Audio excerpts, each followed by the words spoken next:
Un nouvel épisode de Découverte en série. 5 mois après le premier. Je vais donc vous parler d'une mini-série remplie d'animaux mignons, de personnages gentils qui évoluent dans un univers chatoyant. Non, je déconne, c'est Halloween, on va parler de trucs qui font peur.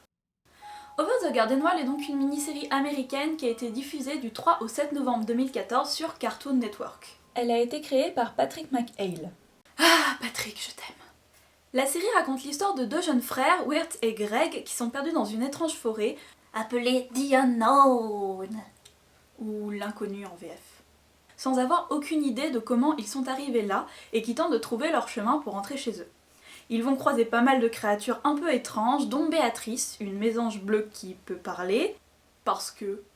et qui va les accompagner à travers les bois. Le pitch est donc extrêmement simple. La série suit principalement 3 personnages. Le premier, c'est Wirt, qui est donc le grand frère, le plus âgé des deux frères. C'est un personnage qui est plutôt inquiet, toujours un peu stressé, qui est assez maladroit, c'est un grand sentimental, hein, il fait souvent des tirades un peu poétiques sorties de nulle part. Il prend son rôle de grand frère très à cœur et il essaye tout le temps d'être courageux pour protéger son petit frère, mais il n'y arrive pas toujours. Mais surtout, en VO, il est doublé par Elijah fucking Frodo Wood. Et du coup c'est rigolo parce qu'il a un peu le nom pour jouer un personnage qui se perd en forêt. Parce que Elijah Wood. Et Wood ça veut dire forêt en anglais. Ah putain, je suis désolée pour cette vanne. Greg quant à lui c'est le petit frère, c'est l'élément un peu clown du groupe, qui est tout le temps surexcité, qui parle tout le temps, qui passe son temps à chanter. C'est donc le personnage que tu as le plus envie de baffer dans la série, mais qui est quand même un peu mignon parce qu'il est naïf et que voilà, c'est un petit frère, il est petit, il comprend pas tout. Et il a une grenouille de compagnie qui change de nom à chaque épisode. Et il a une théière sur la tête. Béatrice, qui comme je le rappelle est la mésange bleue qui parle, c'est un peu en quelque sorte le cerveau du groupe, c'est-à-dire que c'est elle qui va un peu prendre les deux frères sous son aile pour essayer de les ramener chez eux. Elle est assez agressive mais finalement c'est tout le temps pour protéger les deux frères parce qu'ils passent leur temps à lui faire des frayeurs parce qu'ils se trouvent toujours dans des situations absolument improbables. C'est un personnage qui est aussi très drôle à sa façon parce qu'elle est extrêmement sarcastique, elle marche souvent par second degré. Et du coup, moi ça m'a amené un peu à la considérer comme la grande sœur en fait des deux frères, voilà, c'est un peu ce personnage qui va venir veiller sur eux. Et ce qui est bluffant, c'est que ces 3 personnages sont tous très intéressants et complexes avec plusieurs facettes. On va beaucoup les voir évoluer en fait au cours des épisodes. Ils ont des relations assez poussées les uns avec les autres. Je pense notamment à la relation fraternelle entre Wirt et Greg qui arrive à être très touchante sans être cucu. Alors tout à l'heure j'ai parlé de mini-série, concrètement qu'est-ce que ça veut dire? En fait la série donc ne compte que 10 épisodes, c'est trop court, de 10 minutes, bien trop court, et elle est finie en une seule saison.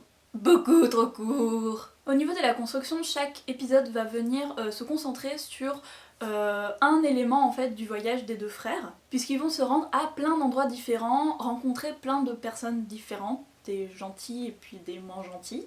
Et surtout, ils vont toujours se mettre dans des situations pas croyables. Alors ce qui est très intéressant dans cette série, c'est que malgré son format assez court, on ne piétine pas du tout, parce qu'en fait, à part du coup les étapes successives du voyage des deux frères, on a quand même un fil conducteur, un fil d'Ariane en arrière-plan, qui fait que en fait chaque épisode on se rapproche un peu plus de la sortie espérée en fait des deux frères de la forêt. Et le meilleur, c'est que la série sait totalement où elle va depuis le premier épisode, ce qui fait que l'histoire est très très complète et surtout extrêmement bien rythmée. Bon alors comme toujours chez Cartoon Network, cette série a plusieurs niveaux de lecture, ce qui fait que les enfants comme les adultes peuvent apprécier le show. Les adultes pourront y voir des thèmes assez variés comme le doute, l'amour, la peur, l'imagination, quand les enfants pourront plus se concentrer sur des passages un peu plus drôles. Du coup chacun y trouve son compte et pour moi c'est un peu la marque de fabrique des séries de qualité en fait. En plus on va jongler en permanence entre des passages qui sont un peu effrayants et des passages qui sont vraiment ultra drôles, qui sont très souvent occasionnés par Greg parce que globalement il fait tout ce qu'il ne faut pas faire quand tu es poursuivi par une créature démoniaque. Oui, ça m'arrive souvent. Bon alors pourquoi j'en parle pour Halloween? Cartoon Network, à la base je le rappelle, c'est une chaîne de dessins animés destinée aux enfants. Elle innove beaucoup, les dessins animés qu'elle propose en général sont très très drôles, vachement bien construits, très absurdes, qui peuvent, je le redis, être vus aussi bien par les enfants que par les adultes. Donc ça va être des dessins animés type les Super Nanas, le laboratoire de Dexter, Adventure Time encore une fois, Steven Universe, voilà. Donc alors, je sais pas vous, hein, mais personnellement, je trouve que ça et ça, c'est pas très simple pour les enfants. Je sais pas, une petite intuition comme ça.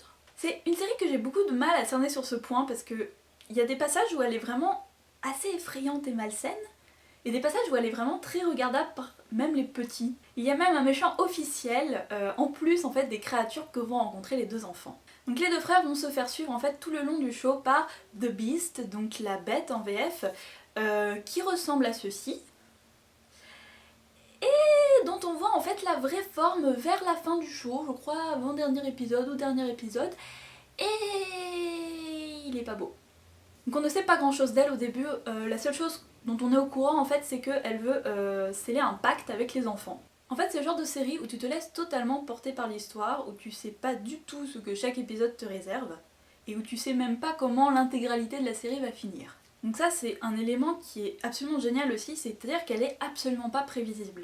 D'ailleurs, et c'est un des éléments les plus importants de la série, on est projeté en fait dans cette espèce d'immense forêt en même temps que les deux frères, et on ne sait du coup pas du tout comment ils sont arrivés là, ni pourquoi ils sont là. Ils sont juste perdus quoi, mais de manière un peu paranormale, c'est-à-dire que comme si on leur avait effacé leurs souvenirs. Et en fait on va s'apercevoir très vite que, finalement, savoir pourquoi ils sont là, ni comment ils sont arrivés là, c'est pas vraiment le but de la série. Le but de la série ça va plutôt être de te faire demander comment est-ce qu'ils vont sortir de cette forêt. Au niveau du visuel, on est clairement face à un dessin animé de qualité qui a été pris au sérieux, avec des décors très léchés, mais surtout une ambiance absolument parfaite. C'est un show qui te donne un peu envie de te rouler dans un plaid avec un chocolat chaud, hein, ambiance automne dans une forêt avec des couleurs chaudes, des citrouilles, des feuilles mortes, et des maisons perdues au milieu d'une clairière. Tout est magnifique, l'animation des personnages est très fluide, et on sent un vrai travail au niveau des décors, qui vont être tantôt réconfortants, tantôt effrayants. D'ailleurs, la forêt est considérée comme un personnage principal. Je vous rappelle qu'elle a un petit nom. Donc on est vraiment projeté dans cet inconnu justement, cette espèce d'univers parallèle qui est fortement en fait inspiré des contes globalement, des contes Grimm principalement, et puis du folklore américain.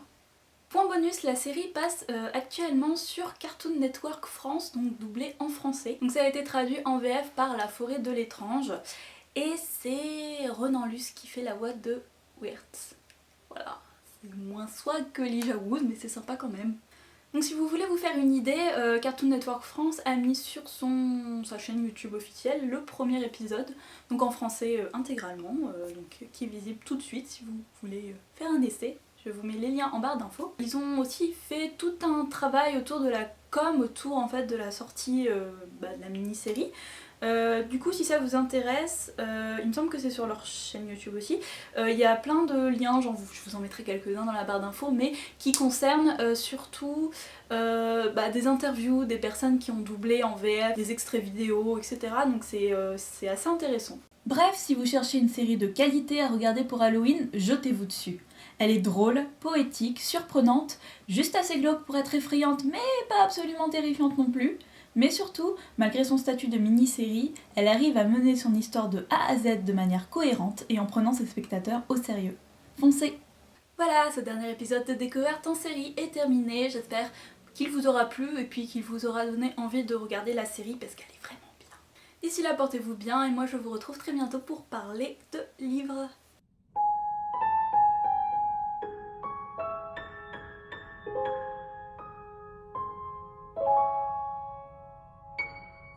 Led through the mist by the milk light of moon, all that was lost is revealed.